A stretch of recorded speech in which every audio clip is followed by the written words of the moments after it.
Hello, and thanks for joining us on this edition of the Niger Delta Dialogue. I am Stella Dogu. The Niger Delta Dialogue, a group driving discussion on development and peace in the Niger Delta region, started in 2016 as a one-off meeting of 50 Niger Delta leaders who met to discuss the spate of militancy in the region. Over time, the Niger Delta Dialogue evolved as a safe space for sustained discussion of issues in the oil-producing region. This initiative, sponsored by the European Union, addresses the six-state report on insecurity in the core Niger Delta states of Akwa Ibom, Bayelsa, Cross River, Delta, Edo, and River states in Nigeria's oil-rich region. Already, the maiden edition, which provided a general overview of the six-state report on insecurity in the region, has been aired on this same station. In today's edition, we shall be presenting the findings of the study conducted by Dr. Iro Agedo in Edo State. With me in the studio is Mr. Arinze Anakwe, the Director of Public Enlightenment of the National Agency for Prohibition in Trafficking in Persons, NAPTIP, and a human rights activist, Mr. David Igolo. He will be joining us via Skype. Before we examine the issues, let's watch this brief research finding on insecurity in Edo State.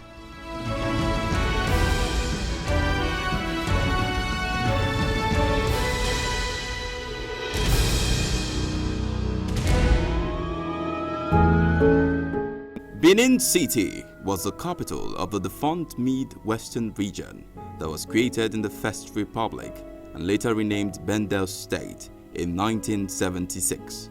Today, it is the capital of Edo State that was created out of the former Bendel State on August 27, 1991.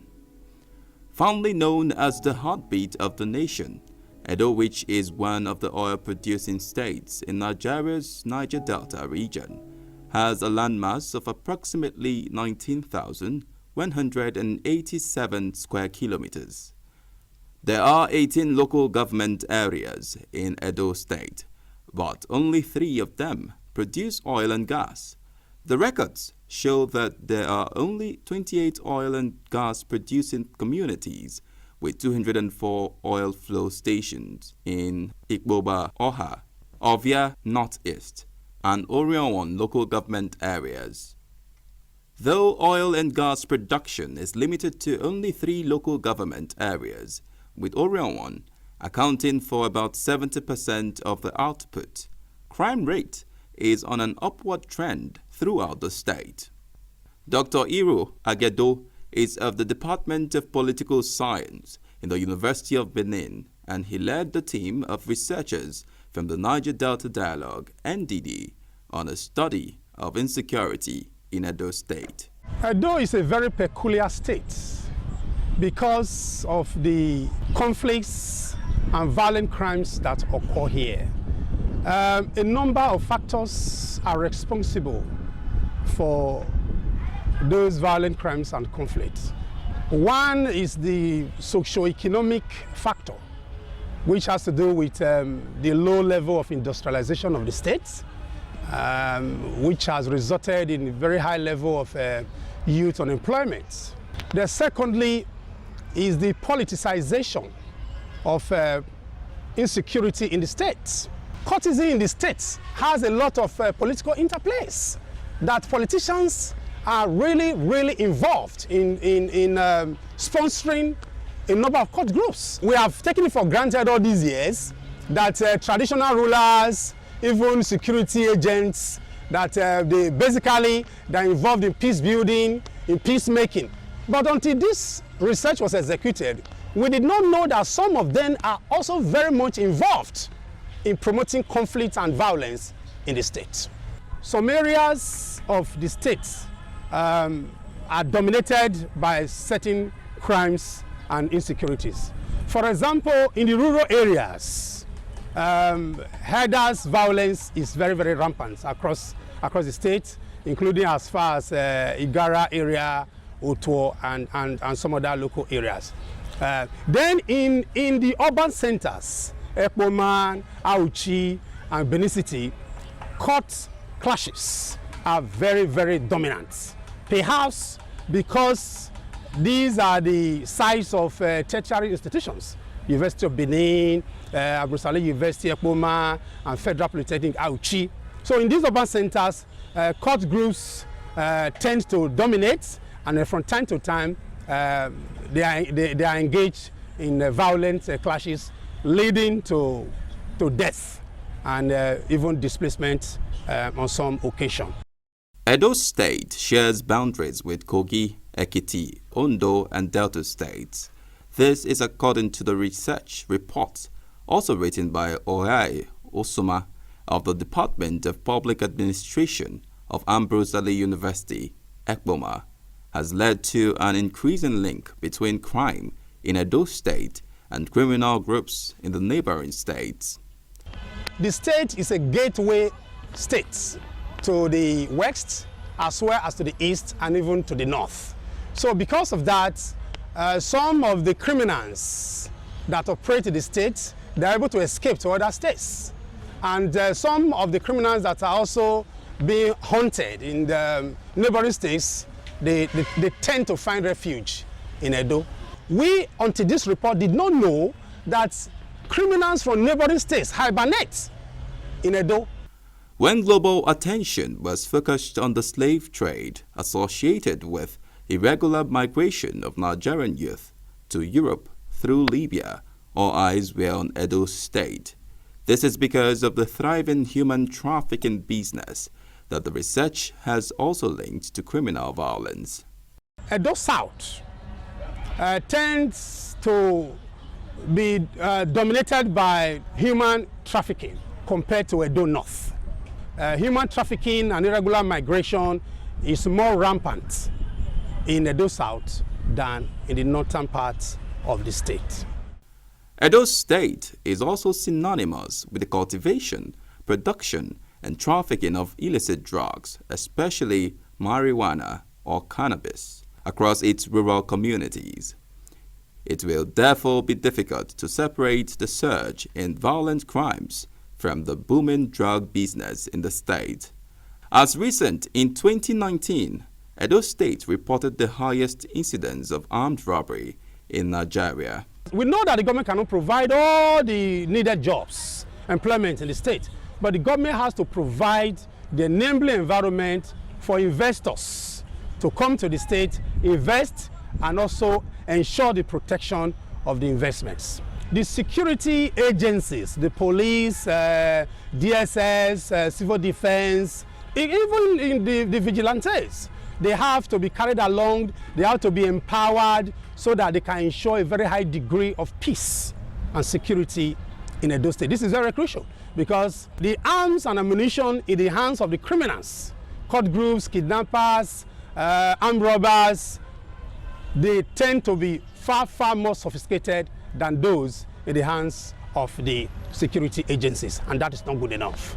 And the security challenges confronting Edo State, the research sponsored by the European Union says the key and routinized ones are intercommunal and boundary conflicts, land grabbing phenomenon, herders attacks, political violence, kidnapping for ransom, internet fraud, human trafficking, chieftaincy tussle, and armed robbery. The researchers have made key policy recommendations that they believe will help resolve the legion of protracted security challenges in Edo State. For instance, we have a number of civil society groups in Edo State. Yes, many of them are very well organized and they are up and doing. For instance, we have the Environmental Rights Action Era, Friends of the Earth International, led by Dr. Gordon Uyojo. We have the other one led by Comrade Dusty Osakwe. We have a niche that is led by Dr. Ugolo. Yes, these ones are up to do, they are doing well, but Several others are not doing well enough, perhaps because of inadequate funding. So the international organizations have a role to play here. They have to come to the aid of civil society groups so that they can play their role in peace building in the state.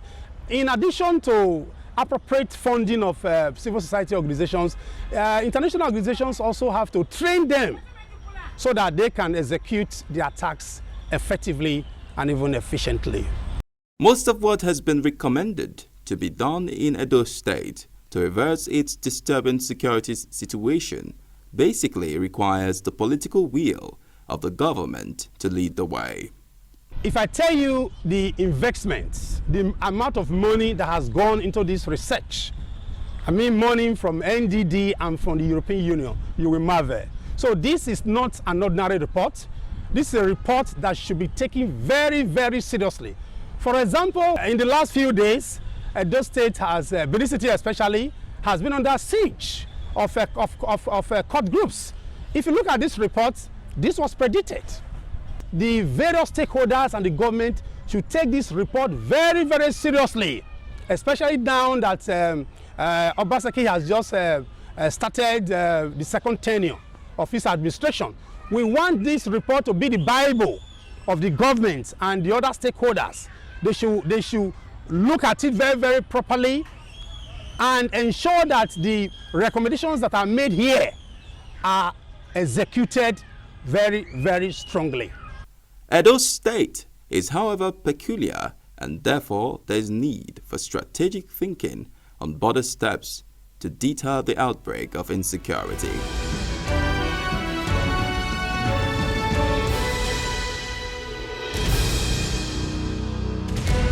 Welcome back. The research on insecurity in Edo State reveals that communities across the 18 local government areas of the state are faced with a major problem that affects everyday lives of people in the state. The leading crimes in Edo State are cultism and human trafficking.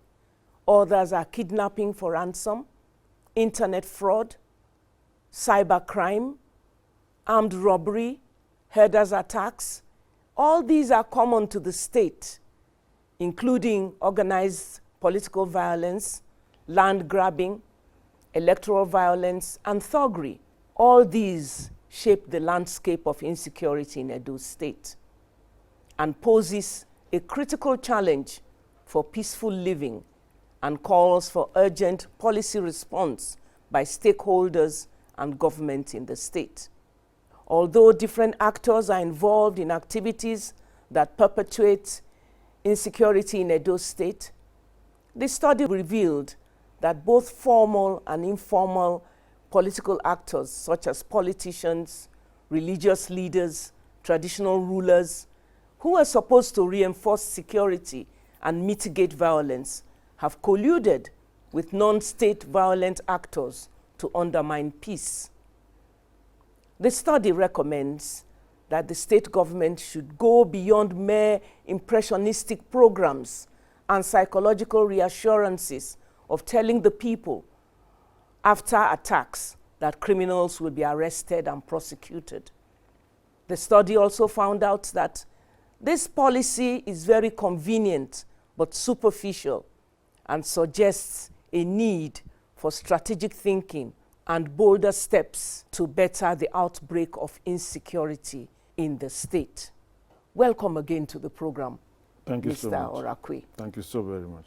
We are going to focus with you on human trafficking.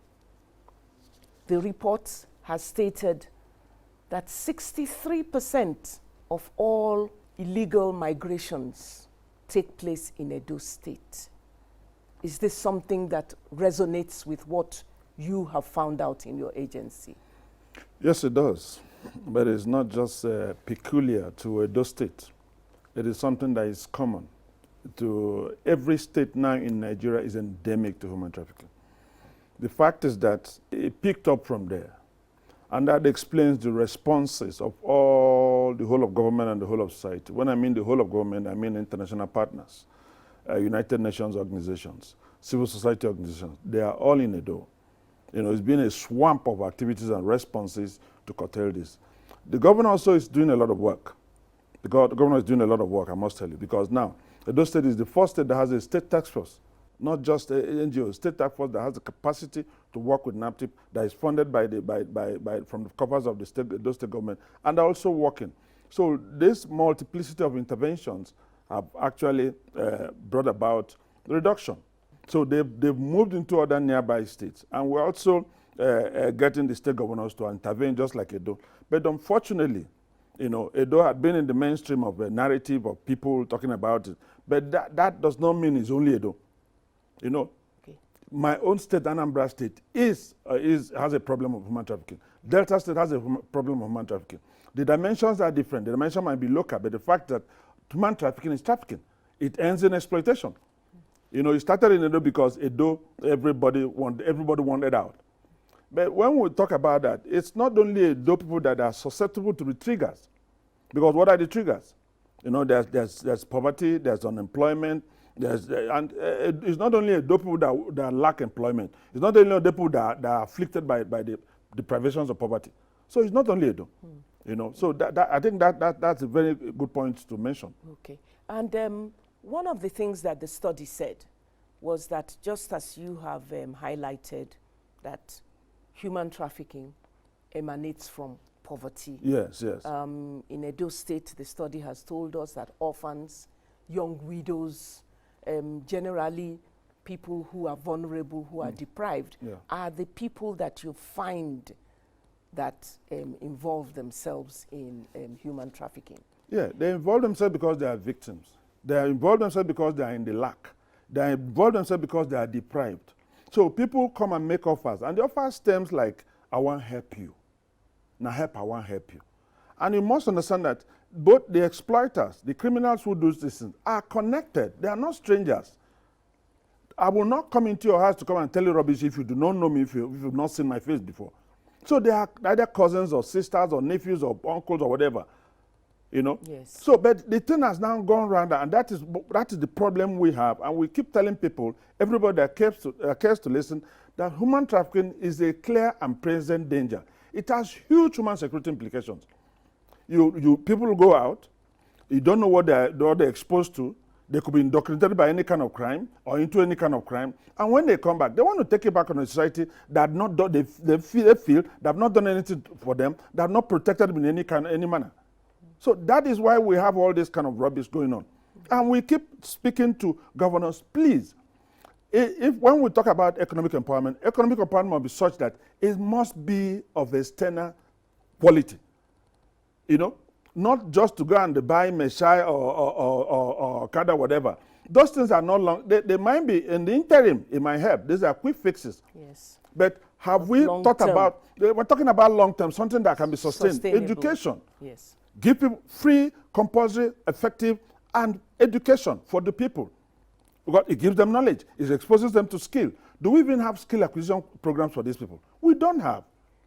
We don't have. So if we have all this, it will help in ameliorating the problems we have, and it will reduce the deprivation of people, and it will actually begin to replicate in other forms and manners.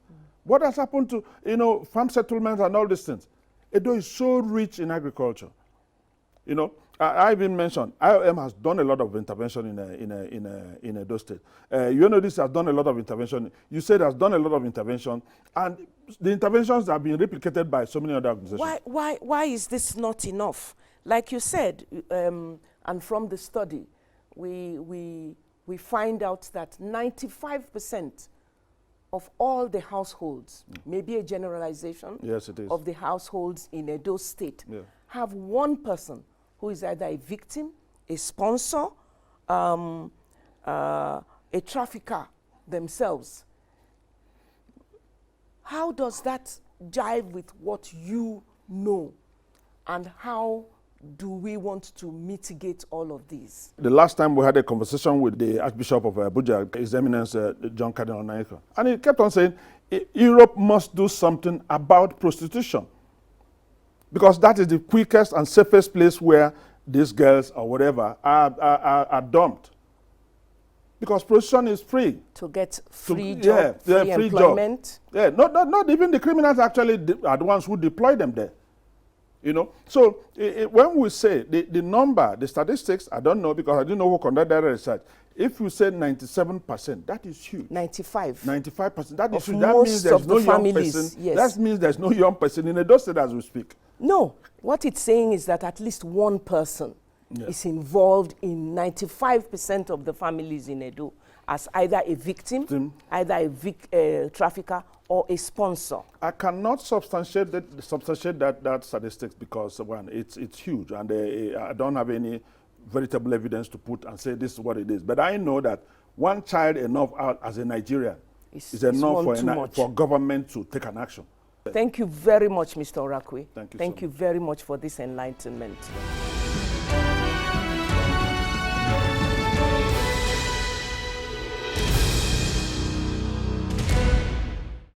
Hello and welcome to our studio, Reverend Ugolo. Thank you very much, ma'am. Today we're talking about Niger Delta development research findings on insecurity in the 6 core Niger Delta states. And today we're focusing on Edo State. The results of the findings are quite grim and, would I say, dire for the state. How would you characterize some of these findings? One of the key issues that I think we need to focus our attention on is the economic situation. The economic situation in Edo is not quite different from what is happening in other states in the region. The unemployment level is a huge issue. And many youths finish the university, they don't have job. And even those that are not educated, that have even had the opportunity to learn one trade or the other, they don't have the possibility to apply their trade because one, there is no electricity. Access to electricity is a huge problem here. And that enabling environment to create that opportunity for people with their own trades to practice what they have learned is not there. And all these, again, was now a major source of the problem that we have seen in Edo State and other states across the region. And COVID-19 came to contribute and help to take it to the next level. And some of these issues that are happening are really beyond what state government can easily address. We need a comprehensive, collective approach.